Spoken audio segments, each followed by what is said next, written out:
Hey everyone, thanks for tuning into Awesome Sunday Show. Before we get started, we'd like to tell you where you can find us. You can find all of our episodes, including new content like blogs and guest blogs, on our newly launched website, awesomesundayshow.com. Woohoo!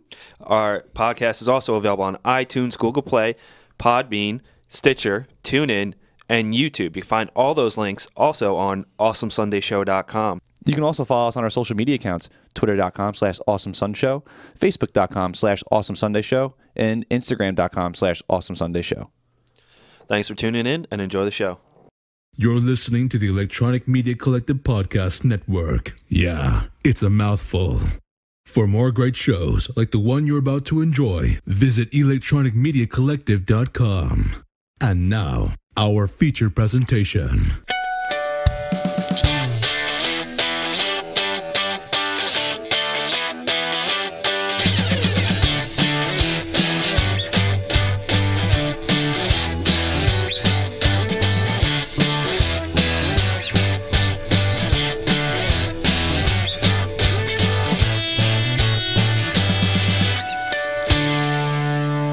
Hey everybody, welcome back to Awesome Sunday Show. Connor here. And Pat as well. Pat, how you doing? I'm doing all right. But you know what? I'm actually doing really well because we have t-shirts now. Yeah, we do have t-shirts. You can go on awesomesundayshow.com and go to the shop page and order a t-shirt. Yeah, the tab is t-shirts. There's no shop part. But yeah, go to the t-shirt tab or type in awesomesundayshow.com/t-shirts. We only got a limited amount. You should change the tab to shop. No, I'm not, because I want you to look like an idiot or sound like an idiot. But yeah, we only have a limited amount, so get them while you can. Yeah.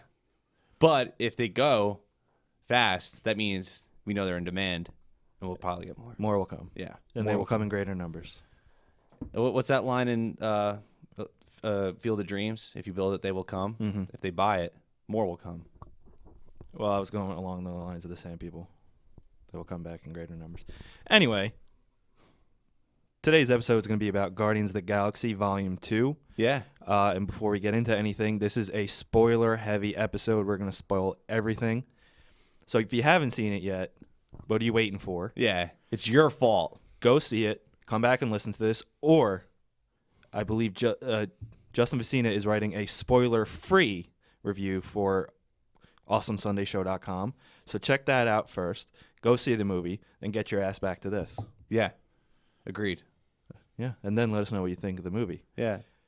But before we get into the movie, I'd like to thank our sponsors of today. Pat, would you like to go first? Of course. That way you don't mess up. Yeah, I know. I'll mess up if I go first. That's true. If Connor goes first, he'll mess up. But if he goes second, he does much better with it. Exactly. It's a weird thing. Anyway. You messed up last time, too, though, when you went second. I did. I think it's just, yeah, we got to be first. We got a good flow. Yeah. Anyway, today's episode is sponsored by Loot Crate. Loot Crate is a monthly mystery crate that delivers the best in geek and gaming gear. From collectibles, apparel, tech gadgets, art, and other epic gear, it's like Comic-Con in a box. And everybody loves Comic-Con. And like I said, it's a monthly subscription box service. You can get it for 1, 3, 6 months, or even a year. If you get it for a year, you get a free t-shirt. And every month, it's a different theme. They give you the coolest thing. You get 6 to 8 items that include licensed gear, apparel, collectibles, unique one-of-a-kind items, and more. And it's only for that month. It's only $20 a month. And you have until the 19th at 9 p.m. Pacific of any month to subscribe and receive that month's crate. And when the cutoff happens, that's it. It's over. Can't get any more. Such themes they have. They had a Guardians theme before. They've had Rick and Morty. They do Avengers. They do DC. They do pretty much every type of thing. They build all the items in that box around a certain theme every month. And you know what? They don't do the theme again. So you got to get it right away. And listen, we're going to give you 10% off your new subscription. And it's really easy. All you have to do is go to trylootcrate.com/awesome and enter the code BRIDGE10 to save 10% on any new subscription. That's trylootcrate.com/awesome and enter the code BRIDGE10 at checkout to save 10% on any new subscription. And listen, by supporting Loot Crate, you're supporting our channel. And, I think we're nice guys, so you should help us out. Yeah. Along with buying our t-shirts, but, Yeah, please help us out in any way possible. Anyway, thank you to Loot Crate. Guys, make sure you jump on that by the 19th of any month. Folks, we have another sponsor today. The show is also brought to you by Gamefly.com. You can sign up for a premium free 30-day one game out trial specifically for the listeners of Awesome Sunday Show. Go to www.gameflyoffer.com/awesome to get the free premium 30-day trial. Folks, you want to know some of the benefits of GameFly? Well, first of all, it's convenient. Games are shipped directly to you, including a pre-addressed envelope for easy returns. No contracts, so you can cancel anytime. You can have multiple games and movies rented out at the same time based on your membership, including memberships. You can get a one-disc plan for either $15.95 a month or a two-disc plan for $22.95 a month. Rent games online or through the mobile app wherever you're at home or on the go. Rental ship to arrive on actual game release dates as well. No more standing outside for midnight releases. And there's absolutely no due dates, which is pretty gnarly if I say so. Instead of buying 2 games a year, maybe 3, you can get an entire year's worth of GameFly service and rent as many games as you want. Remember, again, there is no late fees. And you can keep the game at a heavily discounted rate if you fell in love with it. And GameFly will send you the original game case and manual at no extra charge. Members receive huge discounts on used games. Never get burned by buying a bad game or getting stuck with a game that only takes a few hours to beat. Folks, remember, GameFly has over 8,000 games and movies. Wait a second, did I just say movies? So if you're done playing a game for about 8 hours a day, you can relax and unwind with Rogue One, a Star Wars story. Remember to listen to our review. Also, if you're not into the newer games, if you're like, I'm a classics guy, you can go back to PS2, GameCube, and Xbox. They have those games for you if you still have those systems. So remember, folks, if you want to sign up for GameFly, but you want a free month, go to www.gameflyoffer.com/awesome for the free premium 30-day trial. Remember, go to www.gameflyoffer.com/awesome. Thank you, GameFly, for sponsoring the episode, along with Loot Crate. Thank you, Loot Crate. Yeah, thank you, guys. All right, should we get into it? We got 2 people here with us. Yeah. One long time and one new. Yeah, this is our first new guest in a while. So we're going to have the reoccurring introduce himself because no one really cares about him. And then we'll have the new guy introduce himself. Sorry, I almost fell asleep during that very long introduction. Hey, guys, my name's Pat Hesnan. I'm the co-founder of 2 people, and I'm the co-founder of Awesome Sunday Show. This is actually Ryan, and I'm back. So you can get on to the very special guest. Hold on, I heard you're dating the Bursville Ghost now. Is that true? It's rumored, so I can't confirm or deny at this point. Yeah. And very special guest, first timer. Please introduce yourself and also tell us a little about yourself and the audience wants to get to know you too. So don't be shy. Come on the microphone. Great job reading that intro, Connor. Thank you. Yeah, you definitely have a face for radio, that's for sure. Oh. You already fucked it up. All kidding aside. What's up, guys? I'm Tyler. Tyler Zupan. If you don't know me, I actually just started contributing for AwesomeSundayShow.com. Yeah. Go check out those awesome reviews. I'm actually known as the cartoon guy. I write spoiler-free reviews about cartoons. My first ever one went up the other day about Dragon Ball Super. Other than that, I am a big hockey fan and I like movies, so that's why I'm friends with these guys. Yeah. Well, mainly Pat. I don't like Connor. Yeah, I know no one likes Nobody me. does. And you too, Ryan. Yeah, I don't like Connor either. What's the what's your line of articles called? I kind of like the name of it because Awesome Sunday Show regular Nick Snyder thought of the name. I have to give credit where credit is due. He did. I have to give him credit, even though I hate him so much. But And he bailed on tonight. Yeah, he did bail on tonight. he did bail on tonight. But you know what? Ryan's here to save the day. So no, it's actually called The Scoop with Zoop. My last name is Zupan, so it has a nice ring to it. And I used my stupid Bitmoji that my girlfriend forced me to make as my title page. Don't throw her under the bus. Man. That's not cool. She's gonna I'm listen kidding. to this and be like, "Wow, we're done." I mean, At least you got on the podcast. yeah, exactly. I have, Before Evan, I might add. Yeah. I have a quick suggestion. I don't think anybody should be able to say Scoop with Zoop anymore. It has to be said specifically like, the Scoop with Zoop. It just feels like Only in that voice? Yeah, it has to be that way. Connor's giving Ryan a thumbs down. Yeah. Thumbs down. Even I can't do that voice, and I'm the impression guy, so I don't know. All right, so Guardians of the Galaxy Volume 2. We literally just got out of theater. It is 1:17 a.m., May 5th. Happy Cinco de Mayo, everybody. But this is going up Sunday, so it'll be May 7th when you're listening to this, hopefully. But, yeah, so this is, like Pat said before, it's going to be a spoiler-heavy review. Look Stay tuned at awesomesundayshow.com for Justin's spoiler-free review, a written review. So, This is your last warning. Yeah, this is your last warning. That's the reason why I repeat that.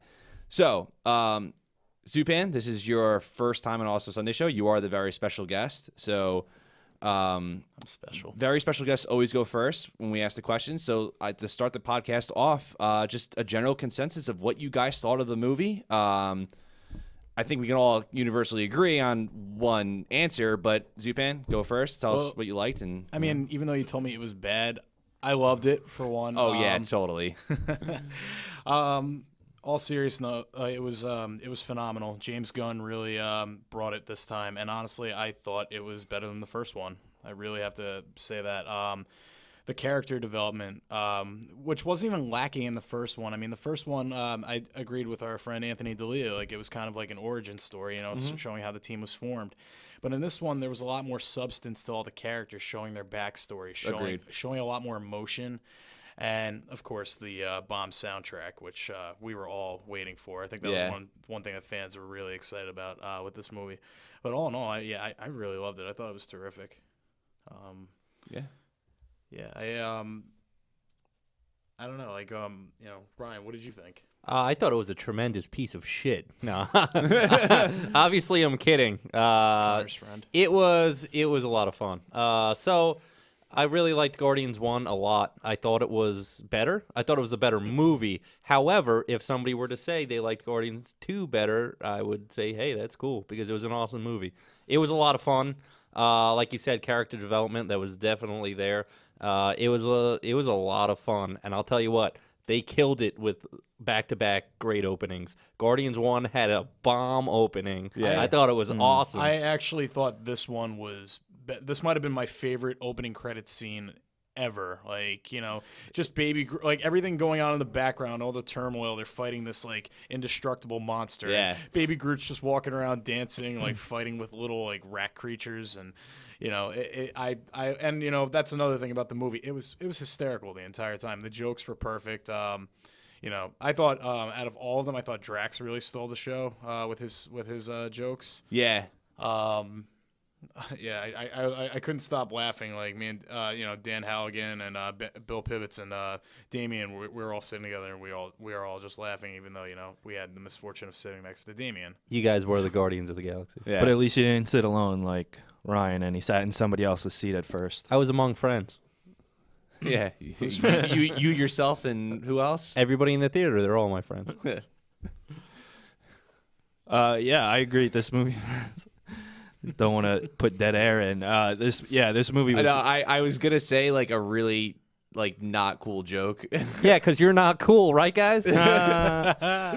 I mean, I don't know. I guess it's like 5 years old now. You're gonna say everyone in the theater is my friends. I'm like, so did that guy in Colorado. So that's what he said too. Oh man, You need to get Connor off the show Are you and guys trying to separate get yourself ratings, from that not like bed. kill them? Like, I was like, I kind of wish I said it now, Pat, but I think, Well, you already you did might be say need to- it. Just, yeah, but it was not any. It was not funny. it would- All right, you interrupted me for something. Pat's like slowly moving out of frame all right. as Connor's saying this joke.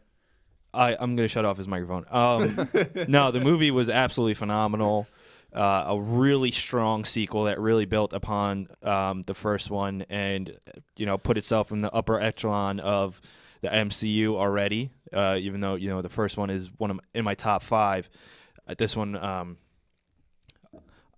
have to see it again in order to see what it unseats. But right away, I was blown away from this movie. Not only was it incredibly funny, there was a lot of really good emotional scenes, some really deep scenes, some sadness in there. So many Easter eggs and cameos that were just fucking great. Yeah, the soundtrack was amazing. But one thing that really stood out to me is the visuals in this movie were fucking insane. Yeah. They were absolutely phenomenal, like one of the best I've ever seen. And it really made itself stand out from the other Marvel movies, because this one is definitely, in my opinion, the best shot and the most beautiful looking. The colors in it were so vibrant. The worlds that they created were phenomenal, just like absolutely incredible. Shout out to that visual effects team for that, because that was something else. yeah, I agree. So I will say, I kind of go back and forth. I think as of right now, I still like the first movie better, but I fucking loved this movie still. It was awesome. Like, it's definitely up there, one of the better superhero movies I've ever seen. I don't want to go into what I didn't like about it right away, but I will tell you what I loved about it. One, I will say the opening credits scene for this one was twice as good as the first one, and the first one was, like Ryan said, bomb as fuck. It was great. I definitely liked how they fleshed out a lot more of the characters, and the characters that weren't as fleshed out, like Drax, he did steal the show comedically, though. So everyone kind of had their part in the movie, which I really liked. They actually they explored characters that I didn't think they would, like Nebula. Some of the celebrity cameos were great too. Yeah, it all around I thought it was just as funny too. Like overall, it was just as funny as the first one. So I laughed. We were sitting right next to each other. Dude, I think this one might have been funnier, or it had moments that I couldn't stop laughing. Maybe. Yeah, it didn't try to outdo the first one though, which I was happy about. Right. It just it kind of. How do I put this? You know how like The Dark Knight Rises clearly tried to outdo The Dark Knight when it should have just been its own movie. Yeah. Whether it was on a bigger scale or a lesser scale, like, why did you try to just outdo a great movie? This movie didn't fall into that trap, which is I'm really happy about walking out. It was just it tried to be its own movie. It explored the characters better. What they wanted to improve on, they definitely tried to improve on, and you can see, but it didn't drag down the movie, and I was really happy about that. And it's funny because, like, even though like it's by the same director and all the same people from the first one, there were a lot of stark differences, like in terms of like the character development and just the direction they chose to go. And honestly, I think a lot of the humor was a lot more raunchy in this one. Like a lot of the jokes they were making. Like I have an 8-year-old nephew. He's gonna go and see this. I mean, he's probably gonna piss his pants laughing because he hears me and my brother like with our sailors' mouths all the time. But like, he's gonna, it's a great movie for everyone to enjoy. But it's definitely something parents might think about. Like, my kid. I didn't want my kid to hear that. Like, oh, you have a penis. Like, why, Parents Guide with Zupan. Yeah. Just saying, But I have nothing wrong with it. I mean, it's not like you can absolutely take your kids to see this one. It's not like going to see Logan or Deadpool. Which, by the way, listen to their reviews about those too. Yeah. Yeah, I think that storytelling was great, and I saw a lot of reviews online that said, there's a really thin plot, but everything else makes up for it. I wouldn't say the plot is necessarily thin.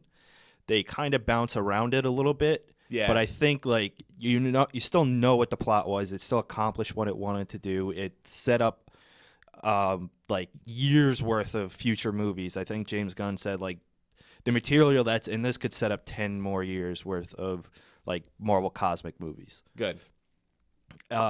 Which I mean, when we get to the end credit scene, that's for damn sure. Well, the 5 end credit scenes. Yeah. Yeah, some of them. I hope you stayed throughout all of them. Yeah, some of them kind of matter. Some of them don't matter. 2 of them are whoa. Yeah, he said. James Gunn said it. He goes, 3 are for fun, and 2 are very important. Yes. And those 2 were very, very important, including one of them especially. But I gotta give the cast was excellent in this, including the new addition of Mantis, who was played by Pom Klementieff. I think I said that right. I probably didn't, but whatever. I really thought Michael Rooker was excellent. Yes. He really took a step above his performance last time, and they really used his screen time well to develop him the best. It's amazing. In my opinion. Yeah. When I think of Michael Rooker, like the first thing I ever remember seeing him in was Mallrats, like him just like coming out of the shower, like yelling, like "Rah!" like that kind of thing. Yeah. And he was like the scheming dad in Mallrats. Yeah, he was the game show host who kept throwing up. Yeah, because like the whole like stink palm See, thing. you remember him from that. I had a much more fucked up childhood when it came to movies. I remember him from Henry, Portrait of a Serial Killer, which if you've ever seen that movie, a child should never watch that movie. But I was a child that watched that movie. No wonder you're so fucked up. I know. Jesus.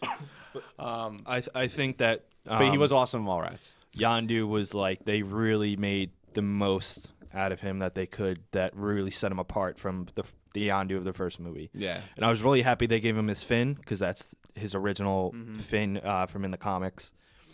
And then the fact that the other Ravagers that exiled him, he was also a part of that big crew that we will get back to later on.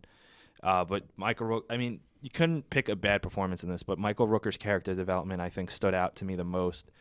And then we got to talk about Kurt fucking Russell. Oh, dude, he's the fucking Oh my man. God. I started laughing when I saw him on screen for the first time because, like, when I saw him, he looked like he looked like his character from Big Trouble in Little China and like all of his old school movies. Yeah. And it's just like it really made me laugh because like my brother always made me watch those because my brother's a huge Kurt Russell fan and like that's just like what I think of. And just getting back to your Michael Rooker point really quick, like that whole Finn scene, like with Groot bringing back all the wrong stuff. I'm kind of bummed. Like, I hate reading spoilers before the movie comes out, but on Reddit, I think something leaked, like a manuscript of the movie, like that scene came out, and like I was waiting for that whole rocket thing with the eye, like, oh, it'll be funny as hell when he wakes up and he can't find his eye, like Yeah. So, but yeah, Kurt Russell, he just like I think like he stole the show, but not a lot of people are gonna think he stole the show because I mean, listen, he's just Kurt the man. Russell, his presence on any scene he's in is just commanding. Whether it's intentional or not, but he was excellent. And I'm so glad that they got him in this. And not only just because I love Kurt Russell, I mean, how could you not? Man's a legend. But I think he was definitely the best choice to play Peter Quill's dad. Oh, yeah, and you know what, too, is actors obviously have to have chemistry between each other for things to work. And, like, I'm not going to act like, Chris Pratt and Kurt Russell look exactly alike because they don't. But when watching them act together on screen, I never thought that for a second. I, like, believed that was his dad. You had that feeling like, yeah, I could see that. It almost being like his dad in real life, yeah. It was just like, oh, I recognize them as father and son, even though clearly looks-wise they don't, but it was their acting skills that brought that forward that gave me that suspension of disbelief. And I think that happened a lot with this. Like, yeah, it did. The character development was so well done, and like all these scenes were just like so good that like you were watching it, and you actually believed that like like some of these things like the sisterhood between Gamora and Nebula, like they didn't go into that like in the first movie because they were just Thanos' trained assassins. Like they touched upon it a little bit, but they didn't explore it like they did in this movie. Like and then like they started to like humanize it a lot, and then you just like looked at it and you're like, wow, these were two sisters that grew up struggling, like wondering if every day was going to be their last and fighting to survive. And like that's how I felt with every interaction on screen. Even the ones between Drax and Mantis, they were funny, but they also got like also really they really like got humanized, and there was a lot of emotion to it. And I also like the one between Rocket and Yondu, yeah, because like it's like two guys who came from like really horrible backgrounds, like had nothing and then like got something, and then they just like try to act tough, like to hide the fact that they really like came from a really fucked up past. Yeah, they kind of use their aggressiveness and their like disdain for others to hide like the pain they hold within their hearts, which Absolutely. I thought was good, and it was a good way to relate both of them and like kind of grow them closer together. And I think that's where the character development shines, is putting the characters that are very similar, but you never think they would be from the first movie. You never think Yondu and Rocket had a similar past in some sort of way or fashion, or a way they can relate to each other. But it made sense in the movie, which I really liked. And while yes, like Nebula and Gamora had a past, and you can clearly see that in the first movie, they kind of they explore their feelings more for each other. It's not always like I want to kill, kill, kill. It's not so like one dimensional. There's actually a deeper meaning there. And what I really got out of this was a sense of family. And I think even though, yes, obviously they're not all related, they acted like a family, and I felt like it. And what was really funny too is some of the movie kind of reminded me of a sitcom in a way, like the way they all act and the way they all feed off each other. If you watch a lot of sitcoms, it's usually like there's a lot of subplots within them, and there's like usually like one or two characters that go off and do something else, and two or three characters that go off and do something else as well. And they kept referencing Cheers, and I was like, I think James Gunn, who wrote the movie, knew what he was doing when he was doing that. Because it was funny like a sitcom, but it had really poignant moments like a sitcom. They acted like they were in a sitcom a lot of the times, and they kept referencing one of the most famous sitcoms that ever existed. Yeah, everyone knows what Cheers is. And Cheers is a great fucking show. It's a great show. Yeah. And and it's funny you mentioned the family aspect, because like even Drax had that line. It's very subtle, but like you can sense it. Like Nebula goes, "Oh, you guys are always fighting. You're not friends." And Drax just goes, "No, we're family." Yeah, and families fight. Families fight. Yeah. Yeah. Like we're not perfect like the Brady Bunch. Like we fight with our families all the time. Like Not only that, but you get when he's speaking with Mantis about the pools and how it reminded him of when he would bring his daughter there, and he's got a smile on his face, but you can tell that he has a lot of heartbreak there, but he's smiling, remembering those times with his daughter. And when Mantis first touches him, she starts crying because she feels his pain, and then she stops crying because she feels his happiness towards those memories. And every aspect of family is kind of constantly in here. We get a little bit more of Peter's mom, why she thought so highly of Ego. We like the competitive sister relationship, and then more of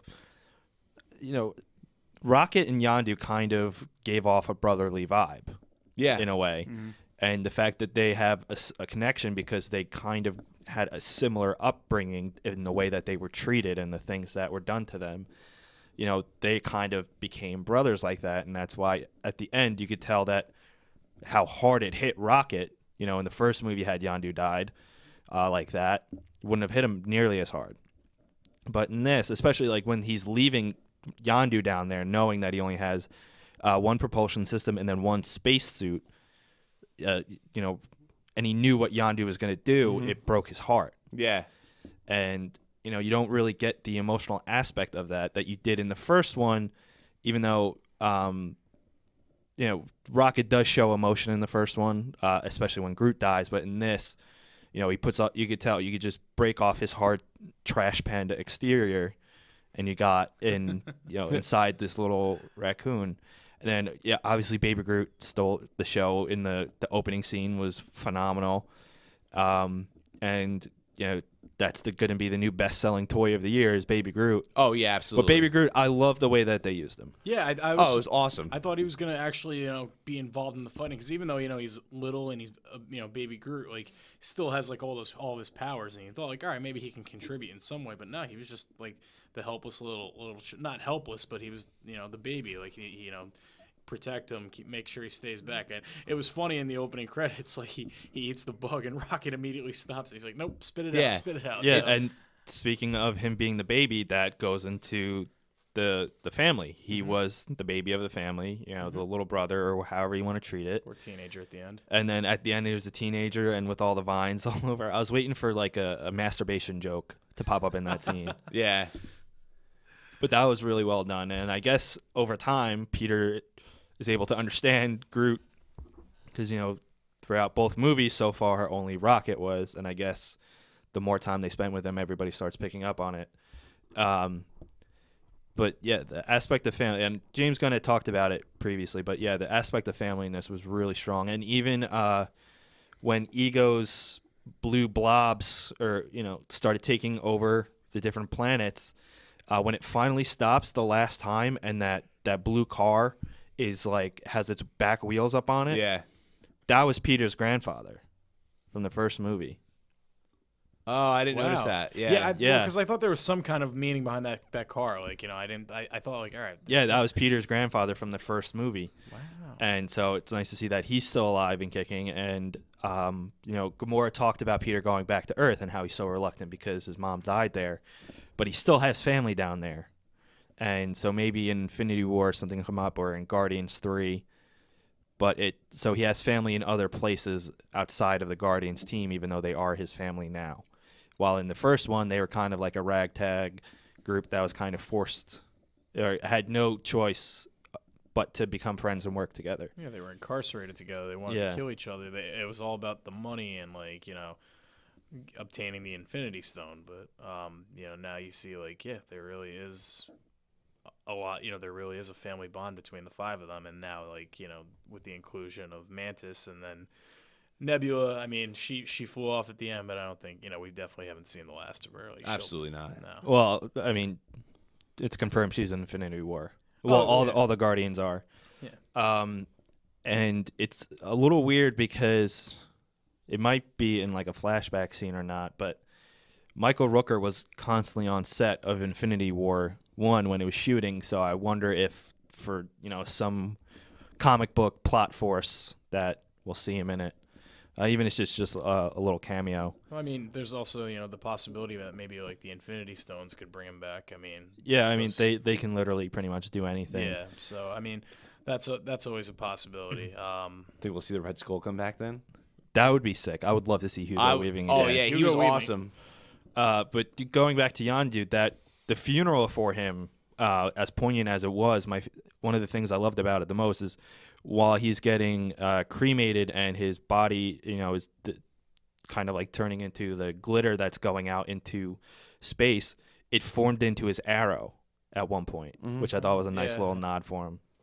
Yeah, you mean that was the coolest thing besides Ving Rhames being in there? Well, no, I mean, obviously Ving Rhames, you know, is fucking awesome, but He's cool as hell. He's even in Mission Impossibles. He's great.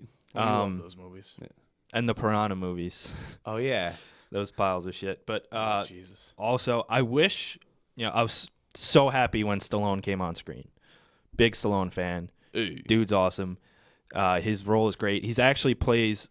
He was the leader. His character was the leader of the original Guardians of the Galaxy team that the Star-Lord and Gamora incarnation took the name from. So, Stallone's character, Stakar Ogord, was the original leader of the first Guardians of the Galaxy. And which Yondu was a part of. Which Yondu was a part of both in the movie and in the comics. And Ving Rhames he was Charlie 27. That glass ice-looking guy was Martin X, played by Michael Rosenbaum, also part of that. And then Krugar, which was the one who used the magic to do the thumbs up. And then Michelle Yeoh was Aletta, and then Mainframe, the little robotic head, was surprisingly Miley Cyrus. But that is the original. That was the original Guardians of the Galaxy team, which was one of the end credits. But I thought that was a huge, like, you know, Easter egg for everybody, and like a really nice nod to the comics and like the history of the Guardians of the Galaxy. And, you know, maybe something that could be explored later down the line. Maybe in Guardians 3 they could show up or something. But James Gunn did say that Mainframe is very likely to show up in Guardians 3. Whether voiced by Miley Cyrus or not, who cares?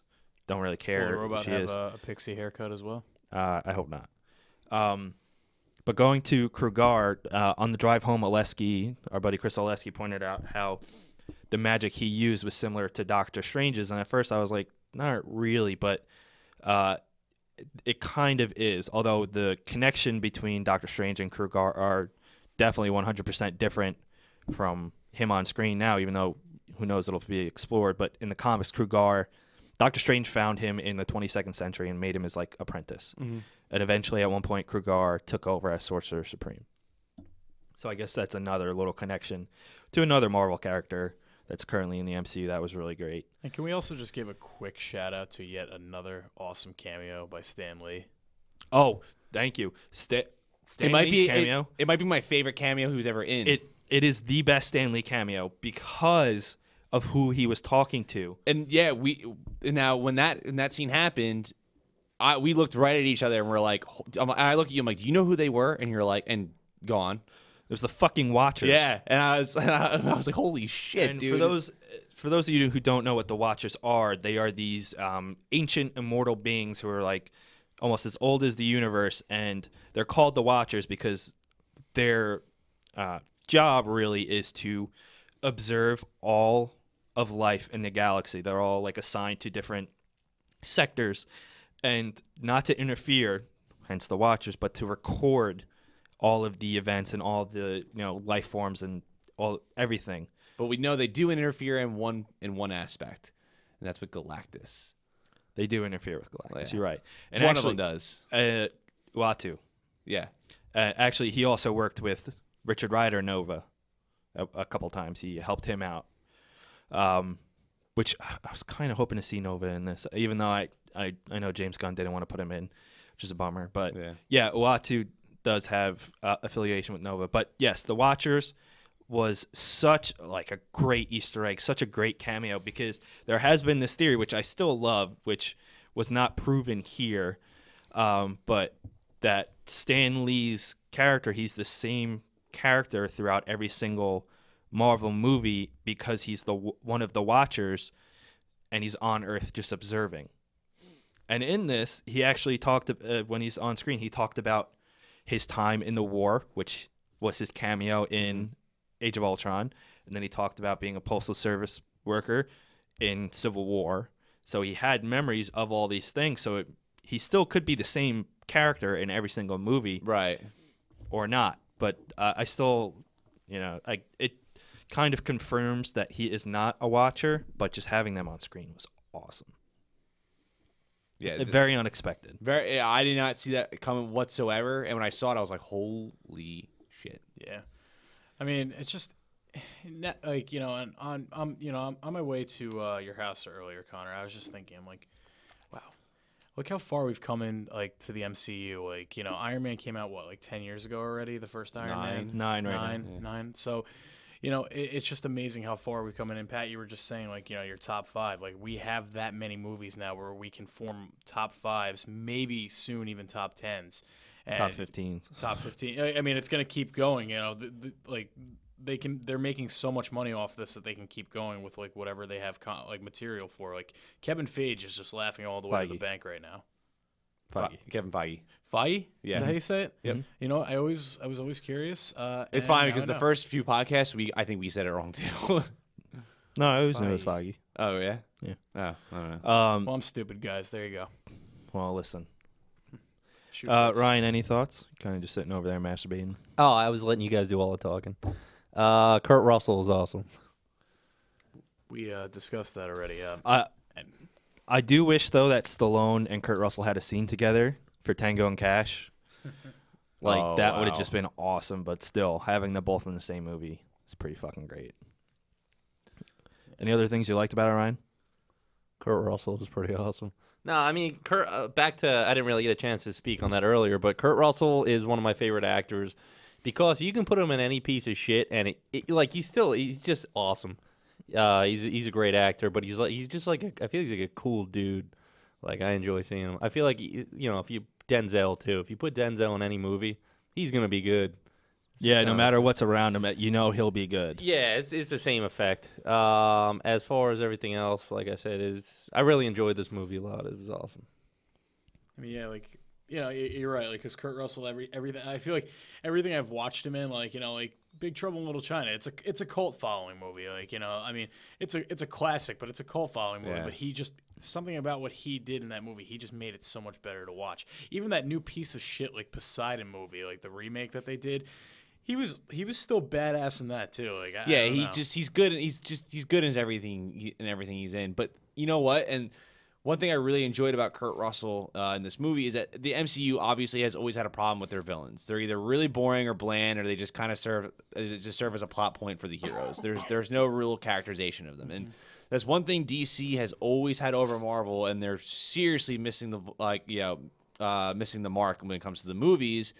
They have much better villain selection. They have a much more iconic villain selection than Marvel does. Even though Marvel has fantastic villains, I'm not gonna say that they don't. But you're right. Like there is no in Marvel, there is no Joker, or there is no Penguin, or there is no Lex Luthor. There is even Thanos is not nearly as iconic as Darkseid is. Yeah. Thanos actually was kind of created to rival Darkseid, like as far as he's like the Marvel version of Darkseid. Yeah, Thanos is cool, but Darkseid's on a whole comic book wise. Comic book wise, yeah. And I mean, the same thing can be said with other really big supervillains like Doomsday or whatnot. it's just like DC has always had like the villain card, but like Marvel, I think Marvel always did focus on their heroes more because Right. like But one thing I was really happy with Guardians of the Galaxy Volume 2, spoiler, the twist in the movie, Shyamalan, is Kurt Russell, who plays Ego. Even though you don't see him as a planet in this movie, he actually is a planet. Well, that's not true, because one thing that I really loved that they did was his face was on the planet. yes. And He's like, okay, so he's not really the planet, but he is in he's control not playing of the planet. Yeah, but he's in control of the planet. He kind of is and isn't. I don't know, but he was whatever. But he was a great villain. I actually really liked. And one thing, and it was actually kind of cool. And I don't know whether James Gunn did this on purpose or not to combat the criticism of Marvel having weak villains, especially because in the first movie, Ronan was the weakest part of the first movie. yeah. Even though In this Lee one, Pace I is thought it was going to be those gold people you see in the beginning. Aisha, yeah. And I was like, fuck. Yeah, I was like, no, like, why does Marvel not have good villains in the movies? But then, we due to certain events within the movie, you find out that Peter Quill's father, Kurt Russell, is actually the villain, and his motivations kind of make sense a little bit. And also what he does is really fucked up, too. And I was like, oh, cool, like, a good Marvel villain. It's funny you say that, Connor, because like a lot of people, and even myself included, when I was watching the trailers, I'm like, wow, I feel like they're giving a lot away with these trailers. And then out of nowhere, a bombshell like, oh, Ego's actually the main villain. I mean, that just like, I mean, I'm not, I know the Guardians of the Galaxy comics. I'm not an avid reader of them. I don't know a lot. No, I'm not about either, them. but I'm glad I'm not, because this is one of the few MCU movies I go into and I'm like, I don't know everything. But like, they gave no hint or indication that he was the villain in the trailers whatsoever. You saw that one clip of him. I'm your dad, kid. Like, that's just about it. Like, Yeah, I was scared he was not going to be in the movie for very long, and like it was just kind of like here's was- Kurt Russell, and then like they shut the door. He was in right away. Like he had a ton of Yeah, it was a screen time. misdirect with Aisha, which I'm glad about, because now we have her for the future, maybe for Guardians 3, with the biggest Easter egg probably at the end, aside from the original Guardians, with Adam Warlock, which was a huge like great Easter egg. And actually it was also an Easter egg in Guardians 1, and James Gunn said he kind of regretted having his cocoon in there. So he went with this with like a way more high-tech cosmic twist onto it. Yeah, It kind of looked like Captain America's like Vita Ray chamber It, from like, it looked like a mixture of that and then like a sarcophagus that you put like a pharaoh in. yeah. So And which is, she's creating her genetic twin, because her race is supposed to be like the perfect humanoid race, and that's why they are so full of themselves and their heads were so far up their asses, and they got offended so easily, because you're supposed to treat them like gods.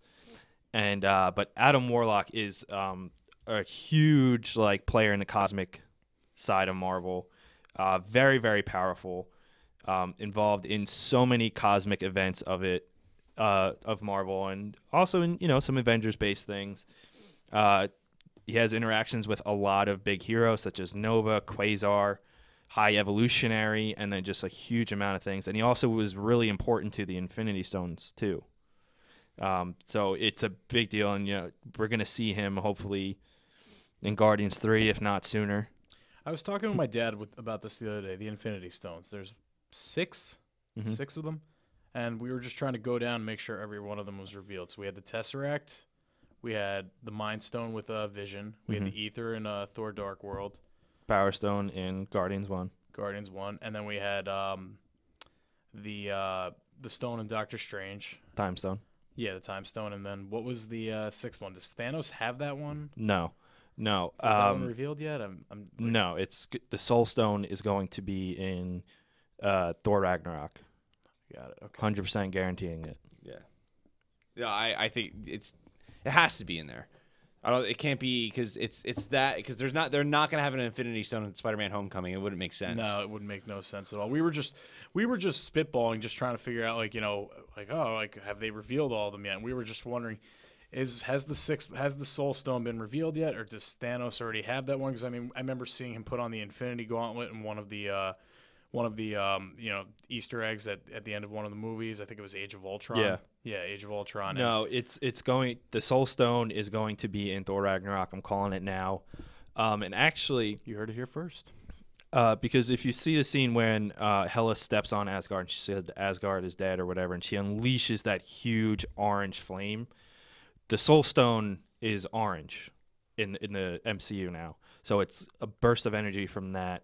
And there's actually the theory that Heimdall has been holding on to it the entire time, because if you look throughout the some previous movies, when somebody was touched with like when Loki used his scepter on Hawkeye in the first one, his eyes went blue like the staff was, even though the gem inside was yellow. But in Guardians 1, when Ronan takes control of the Infinity Stone, his eyes turn purple.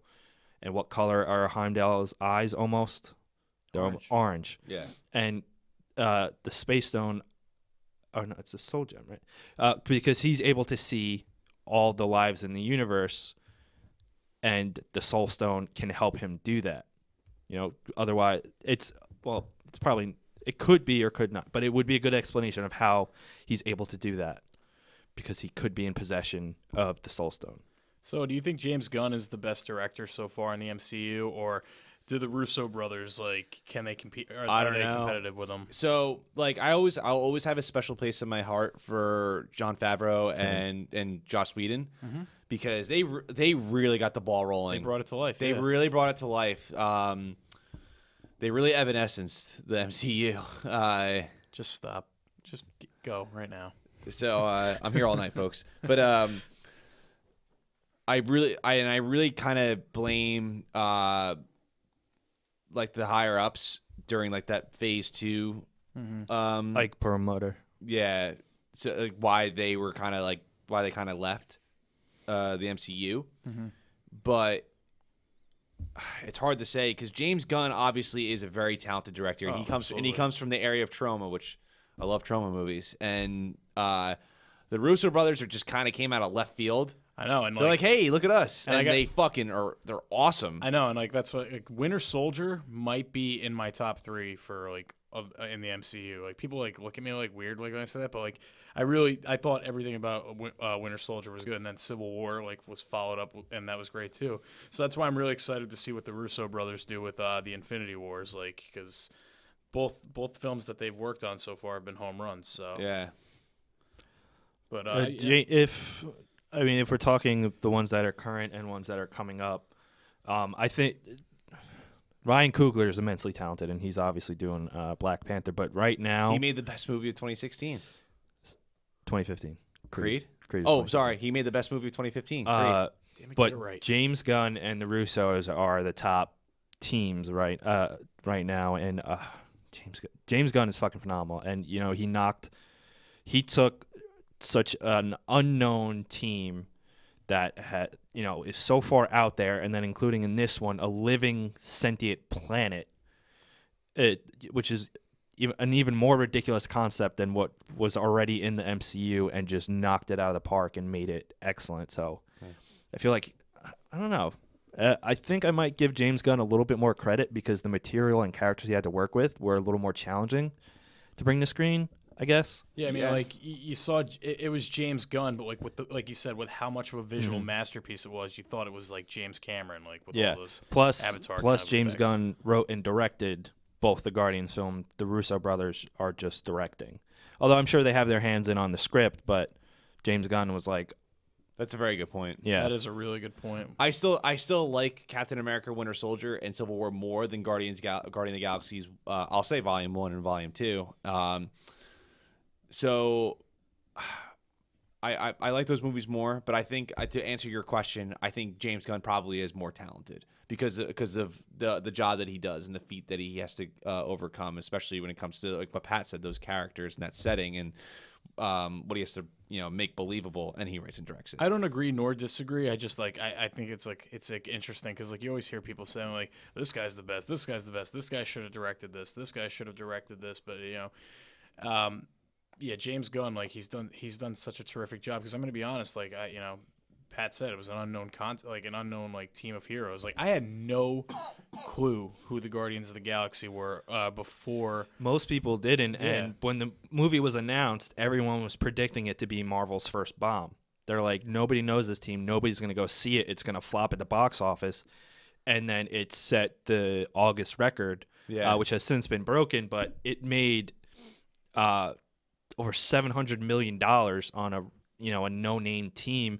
And Chris Pratt was not even this is what made him the big star he is. of course. He was big on Parks and Rec, and then he got Jurassic World, but this movie launched him. He was like the goofy, lovable idiot on Parks and Rec, and he Yeah, still had. he was the goofy fat guy. Yeah, he was fat as fuck on that show. he was jacked. Did you see him in this movie? Like, Yeah, he's ripped. yeah. No, I'm talking about in the show. No, Yeah, Parks and Rec. I know. He was like the fat guy. Like he had like the dad bod going and everything. But No, like, and dude, I mean, he was pretty buff in the first one, but in Guardians 2, I was like, dude, that's a guy I would not want to fight at a bar. yeah, I mean, who's gonna be bigger, you or Snyder, bigger than him?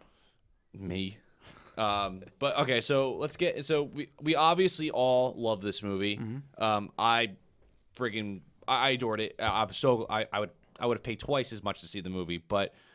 I really want to know what you guys didn't like about the movie. If there's stuff that you didn't like, because there's a couple things I was kind of like, I would have liked to get my money back for Suicide Squad so I can pay for this movie again. That's how good it was.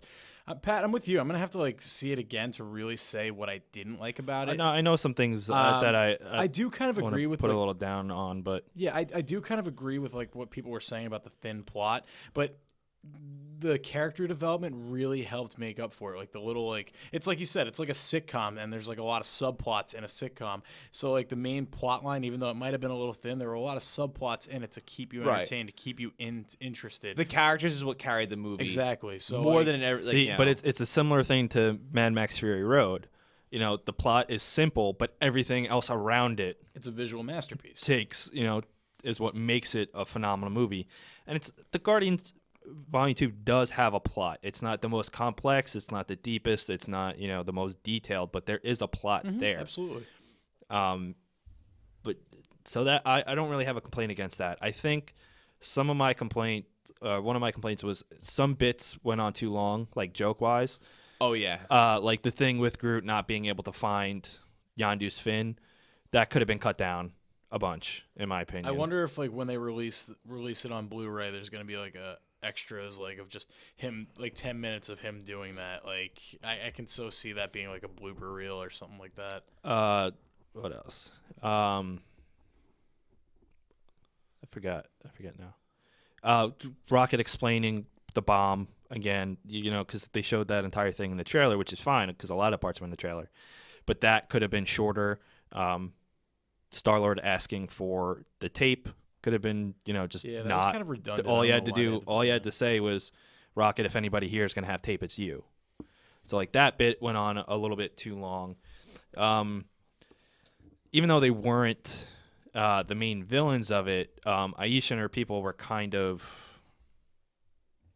annoying, I guess. They, for a race that they started off pretty funny, but I do think it was kind of the same joke over and over again whenever they appeared, and that actually was one of my criticisms too. By the third time I saw them, we get it. Although with them, that fight on their planet was awesome. I keep forgetting their name, but they're called the Sovereign. The opening fight on their planet was awesome. The design of their planet was awesome, and then when you find out that their ships are remotely piloted, the way you find that out when it was like an arcade game and it had all the video game sounds, that was really cool. Yeah, I thought that was But awesome. after that, you knew exactly what to expect.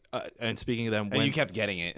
when they meet up with Yondu on, I forget the name of that planet, but where all the other Ravagers Hoth. are, the part where they're rolling out the blue carpet for her instead of a red carpet, so she Yeah. doesn't have to walk on the snow. That the part where it got jammed, I'm like, okay, come on, let's get it. Yeah. Let's go with it. Yeah, so there's definitely a lot. They definitely tried to put a lot more jokes in the movie.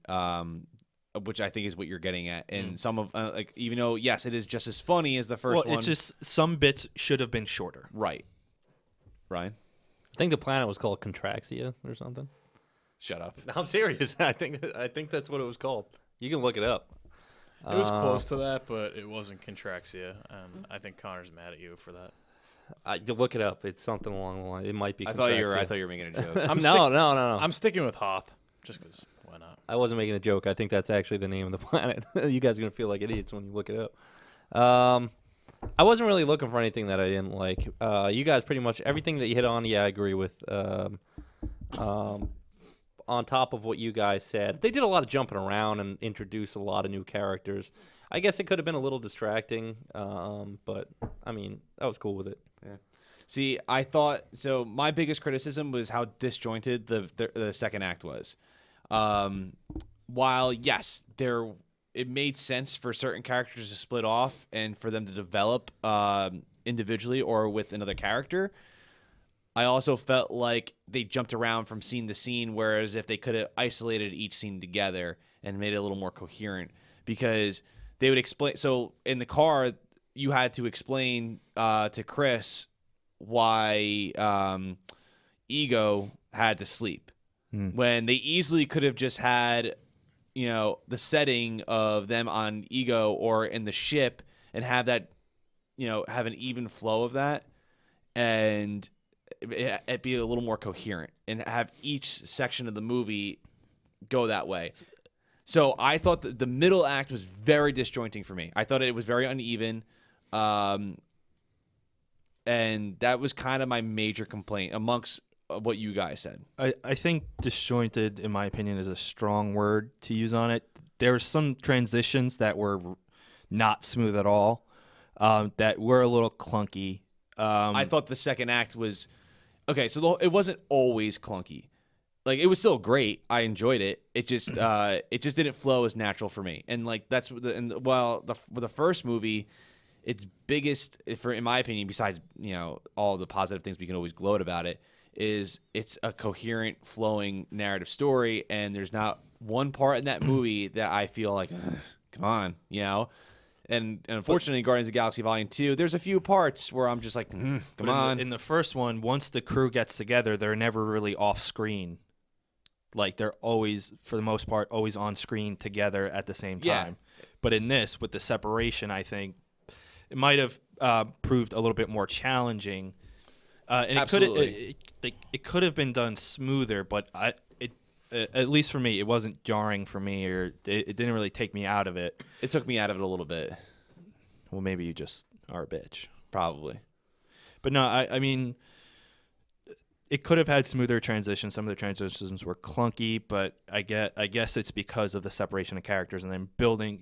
They needed this scene to accomplish this thing and this thing, Right. but all these scenes are supposed to be happening simultaneously, so it's a little.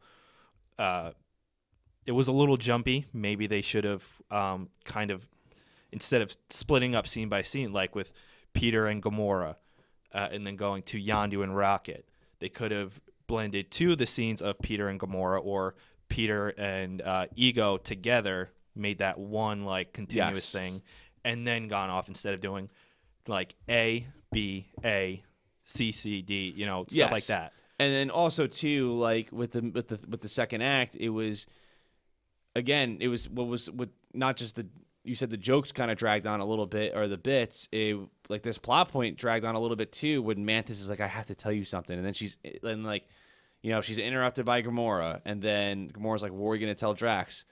Nothing, and then she like runs away, and it's like, dude, just fucking tell them, like, come on. And like because it kept cutting away and going to something different, and I'm like, well, like I just want to know what this is. And but then that kind of bothered me. It's so that Gamora can figure it out. Yeah, like but to see with her own eyes. But we know she's gonna know. Yeah, you see all those like skulls, like yeah. There are a lot of skulls. It's not a movie where I'm like, is Gamora ever gonna find out? It's like, dude, she's part of the Guardians of the Galaxy. Like, she's gonna know everything. Yeah, like, but I think that James Gunn's intention was for you to see it as Gamora sees it and sees her reaction. But at the same time, Mantis could have told Drax sooner and then still let we find out what it is from Gamora just like in that scene, right after when Gamora walks in, she doesn't tell her anything. Right then, we could have made it quicker to go find that while she's telling Drax or Or something. she could have just told them towards the end when Ego, like they didn't have to hint to anything. If anything, I thought that would have been a much better twist. I mean, the twist was great, but it would have been a more effective twist if Mantis was like, I can't hide this anymore, as he is revealing to Peter what his real intentions And are. as you see Gamora walk into a million years worth of skulls. Yes, and having that, and like I So, thought that like- would have been a much bigger like payoff. 3 beats. Yeah, Is what you're saying. Like boom, Like, boom, mesh them boom. all yeah, like together. all right together. I would have like imagine that coming at you like holy shit that all just happened at one time. You're like like it would have been much more entertaining in my opinion. What actually threw me off the most, like, I mean, you know, and I kind of had it in the back of my mind, but I'm like, nah, no way they won't do that, is how Star-Lord's mom got cancer. Like, because, like, right then and there, Kurt Russell's like, you know, I visited her 3 times on Earth. I wish I didn't go back a 4th time. It's a shame I had to put that tumor in her head. Yeah. And I'm like, what? Like, but I mean, I kind of had a feeling that he had some kind of way, like, in her death, but then I'm like, no, because he barely. I figured it would have been been more like the reason she got cancer was from his cosmic energy, like giving something her like that. Yeah, like his her- cosmic like, penis. like a radiation Yeah, poisoning yeah. or something. that Drax like loved talking about. But apparently. the reason I guess the reason he put the tumor in her head is so he can take Peter with him like right away, and Peter will have to go to him because his mom's dead. He needs his dad. I also felt like again, this is just a nitpick for me. I would never, like, if I were to ever rate this movie, I would never knock it down for this. I also felt like some of the emotional cues, which were amazingly done. Like all the actors, Dave Bautista is like I can consider him a good actor now, especially after this movie. Knowing like He was a WWE when superstar. when I first saw him back when I watched wrestling, and if you had told me like he would have been like shined in a movie, I would have laughed. He was great, and he stole the show. But when some of the emotional cues were being coming out, like already once Peter Quill says to Gamora, you know, what's this thing that we don't talk about, or he says something along those lines, and he kind of says it a bunch of the times. sexual tension. Yeah, the sexual tension between them. But then, like, again, with the emotional cues, they would have dialogue saying what they felt when the actors were perfectly portraying what the emotion should be, but yet they kept. So it was almost like, hey, just in case you don't know what we're feeling, this is like reassuring how you feel. And I just was kind of like, oh, like I get it. Like you're sad about your mom, or you know, there's tension between you and Gamora. She does dance, and like. It's one of those things that could have worked better without dialogue because the acting was so strong. And I kind of, again, it's just a very, very big nitpick. So I completely understand you guys are like, what the fuck are you talking about? But I kind of wish some of the emotional cues had less dialogue because sometimes less is more with a movie. That's true. You didn't want them to explain every emotion. Yeah, exactly. Like you don't have to explain everything to me. Like I have a cognitive ability to understand emotion. Like sometimes you don't have to say it. Yeah, I don't know if you guys noticed this, but like my brother pointed it out a long time ago when we were watching some like James Gunn's movies. Like we watched Slither and like Great movie. Yeah, I like great that movie. great movie. And like my brother always pointed it out, like that James Gunn in every one of his movies, there's always that one guy. And I don't know if James Gunn tells him to do it, but there's always that one guy who like acts his ass off, like just oversells everything that's happening with the scene. So like the whole night I was actually trying to look for that, and I finally found it in the one scene where Yondu is just murking everyone with his arrow, and he gets one guy and they show close-ups of their face, and the one guy's just like like he just like, you know, he looks like he's getting like torn apart, but in reality he's just like he's getting snuffed out really quick. So I don't know. It's just something I always found funny. I mean, you would have to watch James Gunn's movies again if you wanted to like try to notice that. But my brother always pointed it out, like, "Hey, Ty, look at this guy acting his ass off." Like, I don't know. It's just it's something I always found funny with James Gunn's movies. Yeah. I thought you were gonna say it was Taserface. Taserface was great too. But Taserface was great. Steve Agee's cameo I thought was really good, and I really liked how they brought in more Ravagers and kind of, you know, showed another side to them, because in the first one they kind of were just there on screen here and there, and the only one that actually would talk was Sean Gunn, James Gunn's brother. Yeah.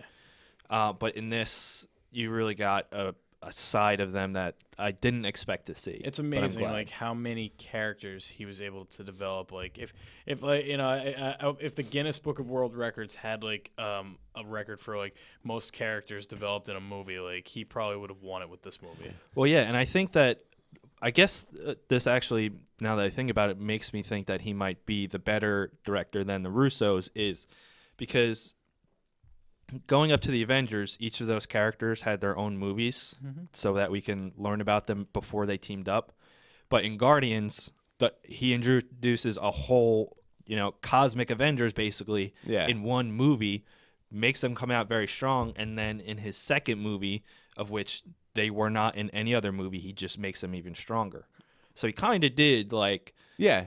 And listen, these criticisms that we bring up is not, it's still a really good movie. Well, no, this is a compliment. Yeah. Because I think he. No, I'm just supporting the compliment. Yeah. He did. It took 4 years worth of Marvel movies of development before Avengers in 2 movies, and he did it very, very well, especially for such unknown characters, Right. and for having so many at once. Now let me ask you, and this is just like a question. This isn't just me, this isn't like an opinion of mine, but like, do you think they could have done that with the Avengers like in one movie? No. Yeah. I was They just tried doing it with Batman vs Superman. good point. Well, no, they Your really, favorite movie. They couldn't. I really don't think they could have done it with the Avengers, right in one movie. And that's nothing against Joss Whedon. It's just because of who those heroes are, their legacies, and everything about them, and how complex they are. Like some people, like some casual fans might say, like, well, they probably could have done that with the Avengers. They were just doing that to like make money, with Not only that, but they had to set up the universe. While the Guardians are self-contained right now. Yeah. So they really didn't have as much to set up, even though Guardians 2 is going to lead into massive things. Yeah. But there wasn't as much pressure on it, and there wasn't as much need for all these different individual movies before the Guardians, while the Avengers needed it. And we still have so much to look forward to with the MCU. In addition to the new Spider-Man: Homecoming, Thor: Ragnarok, the Black Panther movie, the Infinity Wars. There's another Ant-Man movie. There's a Captain Marvel movie. And I gotta say this: Ant-Man is also in my top 3. I loved everything. Ant-Man's about one of those Ant-Man. movies I like more and more I watch it. Exactly. I watched it the first time, really liked it, and I watched it like second, third, and fourth time, and I'm just like, wow, this movie was awesome. Yeah, it is actually. It is an awe. You're right. I thought it was pretty good when I first saw it, and I actually like it more and more, which is weird. I usually like movies less and less when I watch them. Yeah, but Rogue One was one of those movies I liked more and more too the more I watched it. Yeah, I can keep watching Ant-Man and never get tired of it, just because it's another movie where I love the visual effects, and then I just love the comedy they add in with with between Michael Pena and Paul Rudd, and then but then I'm also a big fan of the guy who played the villain in Yellow Jacket. I'm a big Corey Stoll fan. So yeah, he was great in it. Yeah, so I don't know, it's just and then of course Michael Douglas. But. Yeah. Did you guys get a sense of nepotism though with Sean Gunn being in there? I don't know. No, I like Sean Gunn. I think he worked well. Yeah, you think so? I think he did really well with his. I don't know. I just kind of was is it kind of like I think he also does the movements for Rocket. Yeah, right? he does the motion capture for Rocket, and in the first one he was only brought on to. It's kind of like a producer, but when he was first brought into the movie of the first one, it was just to do the mocap for Rocket. And then they're like, okay, well, you could actually kind of fill out this character. But no, I don't think it was nepotism. I think Sean Gunn actually, it's not like they threw him in there and he sucked. All right. I thought he did a really good job. Okay. No, I'm not saying he did a bad job, but I was just kind of I don't know. Not that nepotism is a bad thing. I mean, look at Ice Cube's son in Straight Outta Compton. He fucking killed it. Yeah. So I was just kind of asking your opinions. I mean, yeah. I mean, I thought he was great, but and I love how the MCU has been able to do that multiple times. Just bring a guy on screen, he just ends up killing his role.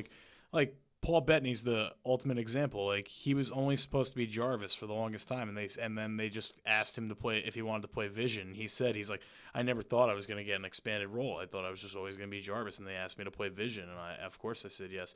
And I've always liked Paul Bettany, but he was always that too plain British actor, and there's always You know, a lot he of like those. didn't see the movies up until like Avengers: Age of Ultron. He's like, I guess I gotta watch them now.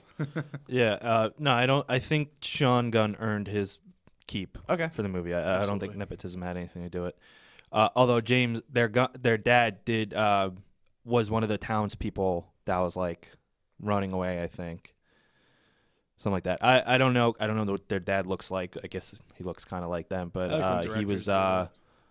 I just saw his name like listed in the credits. Rob Zombie was also in the credits as well. Yeah, I don't think he appeared on screen though, because his character is Unseen Ravager. Yeah. So So they had to Um, put him in the credits because he's like Rob Zombie, but He was a part of the movie. Yeah, Yeah. exactly. one You thing gotta I was credit him. one thing I was disappointed about is Nathan Fillion was cut from the movie, and I was really curious who he was going to be. And I would have liked to seen him on screen anyway because Nathan Fillion's awesome. Yeah. But I was really curious about who he was going to be, and James Gunn never said. He still hasn't said, so I don't know if we'll see it in like a deleted scene or something. It's funny you actually say. And the rumor was that he was going to be Simon Williams, aka Wonder Man. So I wonder if that would have been the case, or what his character would have been if he would have been I guess he wasn't a major character, or like at least a major comics character or anything. If he was cut out of the movie, but James Gunn said it didn't fit. And I tweeted and I said, now that Nathan Fillion's cut out, can you tell us who he is? Because he answers a lot of fans, but I wasn't lucky enough. with Nathan Fillion, like it's funny because like after the first Guardians of the Galaxy, the very first thing my brother said was like he was like, "Oh, Nathan Fillion's gonna get cast to play Star-Lord's dad. He's gonna get cast to play Ego." But then I was like, I'm pretty sure Nathan Fillion's only like 5 years older than Chris Pratt. And then It's like 10. Yes, but I mean, I mean, you can make anything work with like CGI nowadays. Yeah. But like, we looked it up and they're like, oh, there's no way. But it's funny because I saw he was casted and I said to my brother, I'm like, oh wow, maybe that'll be true. But then like we saw Kurt Russell and like, no, it's gonna be Kurt Russell. No, and one other cameo we got to mention, the Hoff himself. Oh, Matt David. Hoffman? David fucking Hasselhoff, Yeah. Wow, I thought it was Matt Hoffman. which was True survivor. which was actually hysterical the way that they used him in. Like Peter pretended he was his dad, and then when Ego transforms into him and then starts like singing and stuff, Yeah. it was so funny, so funny. Ryan, do you have anything else to add about the movie? I did particularly like that scene as well. Shared a lot of opinions on this episode, Ryan. I mean, you guys pretty much said it all. Yeah. I think this is a good time to wrap up the episode. We've been going at this for a while. What time are we at? Over an hour? Hour and 12 minutes. Yeah, I think we're good. Folks, thanks for listening. As you know, at the end of every spoiler review, we kind of give our rating on it. We haven't done like a spoiler review movie in We haven't really reviewed anything. yeah. So very special guest Tyler Zupan. You go first. 1 through 10, what would you give the movie? I'm gonna go ahead and give it a 9.5 out of 10. I'm gonna see it again, and then I'll probably bump it up to a 10 out of 10. Really loved it. All right. I'll give the movie an overall 9 and a 10 for how awesome it was. I'm gonna give the movie a 9.5 out of 10. I'm gonna give it a 9. Yeah, I'm gonna give it a 9. Solid 9. Solid 9. Solid 9. Okay. Hard 9. I'm gonna solid give 9. I'm gonna give Kurt Russell 100 out of a 110%. Out of 1. I Same would- for the visuals. Yeah, I would give it an 8.5, but Kurt Russell bumps it up a 0.5 for me. Kurt Russell wins. That's life. all he bumps it up. It's Kurt fucking Russell, man. Yeah. Snake Plissken. Snake Plissken. Plissken. Same God difference. damn it. Same difference. Fucking What get was he- out of my what basement. was he in Big Trouble in Little China? I kept forgetting it. Jack Burton, right? Jack Burton. Jack Burton. There we go. Old Jack Burton. You know what he says? Dude, he started podcasts before there was podcasts with that, talking to all the truckers. Anyway, thank you, Zupan. Thank you, Ryan. Read Zupan's blog on awesomesundayshow.com. The Scoop with Zoop. And then you just look at Ryan on Facebook or something. Yeah, just look up my pictures. Once again, thank you to Loot Crate for sponsoring this episode. Guys, if you want to save 10% on any new subscription with them, go to trylootcrate.com/awesome and enter the code BRIDGE10. That's trylootcrate.com/awesome and enter the code BRIDGE10 to save 10% on any new subscription. And folks, this episode was also brought to you by GameFly. Remember, you can sign up for a free premium 30-day trial. That's one game out. Specifically to the listeners of Awesome Sunday Show, just go over to www.gameflyoffer.com/awesome for your free 30-day trial, 1 game out. Go to www.gameflyoffer.com/awesome. Don't forget get a t-shirt on awesomesundayshow.com. In the t-shirt tab. In the t-shirt tab, not the shop tab. That's right. All right, guys, take it easy. Peace.